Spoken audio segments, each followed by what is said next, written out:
Love जिहाद का जिन एक बार फिर बाहर है, लेकिन यूपी में अब इस जिन को कानून की बोतल में उतारने की तैयारी है। लव जिहाद के खिलाफ कड़ा कानून लाने की कवायद शुरू हो चुकी है, जिसके तहत गृह विभाग ने एक प्रस्ताव तैयार कर विधि और न्याय विभाग को मंजूरी के लिए भेज दिया है। शहर दर शहर उत्तर प्रदेश में लव जिहाद की शिकायतों से सरकार परेशान हो गई है। हालात सुधरने की बजाय बिगड़ते जा रहे हैं।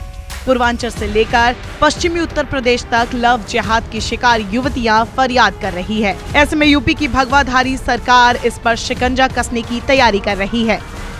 लव जिहाद के मामले में आरोपियों को सख्त सजा हो सके, इसका मसौदा तैयार हो चुका है। कानून बनाकर आरोपियों को जेल की सलाखों के पीछे डाला जा सके, इसीलिए योगी सरकार ने एक प्रस्ताव तैयार कर विधि और न्याय विभाग को भेज दिया है। देखिए, लव जिहाद को लेकर लगातार घटनाएं बढ़ रही थी, पहले भी थी और इधर कुछ ज्यादा घटनाएं बढ़ रही थी, जिसको लेकर आदरणीय योगी जी ने साफ कर दिया था कि अगर जरूरत पड़ेगी तो हम कानून बनाएंगे। और उसी क्रम में हम कानून बना रहे हैं, क्योंकि अब हमारे उत्तर प्रदेश में ये नहीं चलेगा कि आप मिशन के तहत, लव जिहाद के तहत बच्चियों को बहला फुसला कर और उनको धर्म परिवर्तन कराएं या आप अपने मिशन का पार्ट बनाएं। तो इस तरह से मैं बताना चाहता हूं वो जिहादी लोगों को भी जो इस तरह का जिहाद कर रहे हैं, उनके लिए भी तय है, उनके लिए एक संदेश है कि हम कड़ा कानून बना रहे हैं और उनको भी जेल में डालने का काम करेंगे, उन बच्चियों को सुरक्षित करने का काम करेंगे जिनको लव जिहाद में फंसाकर उनका धर्म परिवर्तन किया जा रहा था। ये साफ संदेश है आदरणीय योगी जी का। कानून का जो प्रस्ताव तैयार किया गया है उसमें सजा के सख्त प्रावधान है। जानकारी के मुताबिक आरोपियों को दोष सिद्ध होने पर 10 साल तक की सजा हो सकती है और दायरे में धर्म परिवर्तन कराने वाले धर्म गुरु, मौलवी, पादरी भी आ सकते हैं। तो क्या है लव जिहाद कानून की मुख्य बातें? शादी के लिए धर्म परिवर्तन करता है तो वो अपराध दंडनीय होगा। धर्म परिवर्तन के लिए शादी करेगा तो भी दंडनीय अपराध होगा। इस कानून के तहत शादी होने के बाद भी कोई छल कपट नजर आता है तो इसके लिए कंप्लेन पर कार्रवाई का प्रावधान होगा। इसमें 5 साल से 10 साल की सजा का प्रावधान है। नाम बदलकर छल कपट से धर्म परिवर्तन कराना भी दंडनीय होगा। पंडित, मौलवी, पादरी अगर धर्म परिवर्तन कराते हैं तो दोनों को उस धर्म के विषय में पूरी जानकारी होनी चाहिए, अन्यथा वो भी कार्रवाई के अधीन होंगे। इस कानून में कार्रवाई की समय सीमा भी तय होगी। निश्चित समय के अंदर आरोपियों को सजा दिलाई जाएगी। हालांकि विपक्ष इस मामले में योगी सरकार पर हमलावर हो गया है। वो लव जिहाद के खिलाफ कानून को सियासी पैंतरा बता रहा है।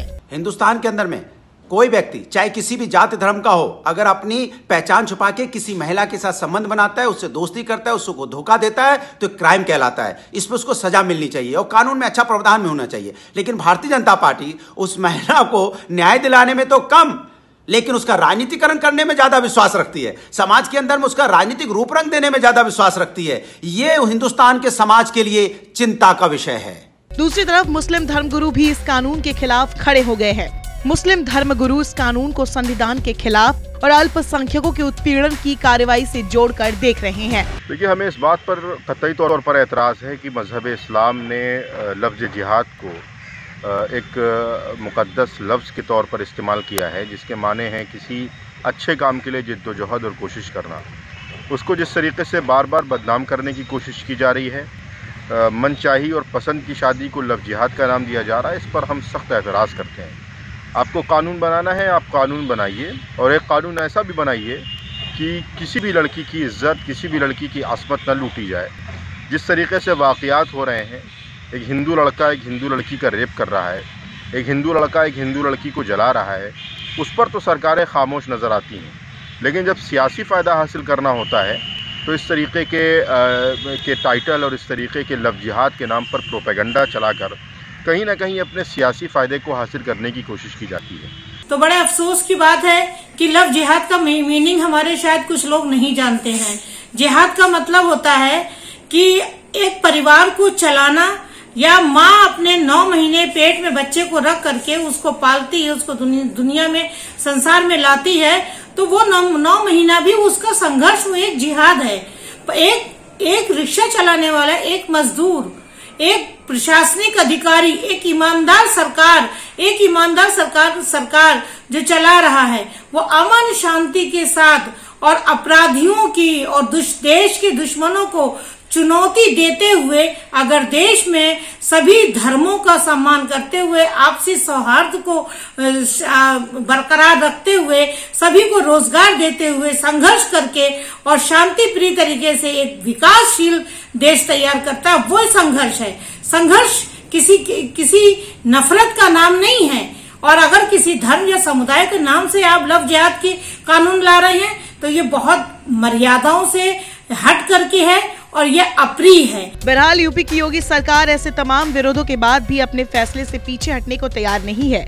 उसका मानना है कि धर्म परिवर्तन का खेल खत्म होना चाहिए और लव जिहाद के नाम पर अपना धर्म छिपाकर युवतियों का उत्पीड़न करने वालों को सख्त से सख्त सजा मिलनी ही चाहिए। लव जिहाद के नाम पर मासूम युवतियों को अपने प्रेम जाल में फंसाकर उनका यौन शोषण करने वाले अपराधियों की अब खैर नहीं है। उत्तर प्रदेश सरकार ऐसे लोगों के खिलाफ सख्त कानून लाने की तैयारी कर रही है, जिसमें 10 साल तक की सजा का प्रावधान भी हो सकता है। सरकार ने इस आशय का प्रस्ताव न्याय एवं विधि विभाग को भेज दिया है।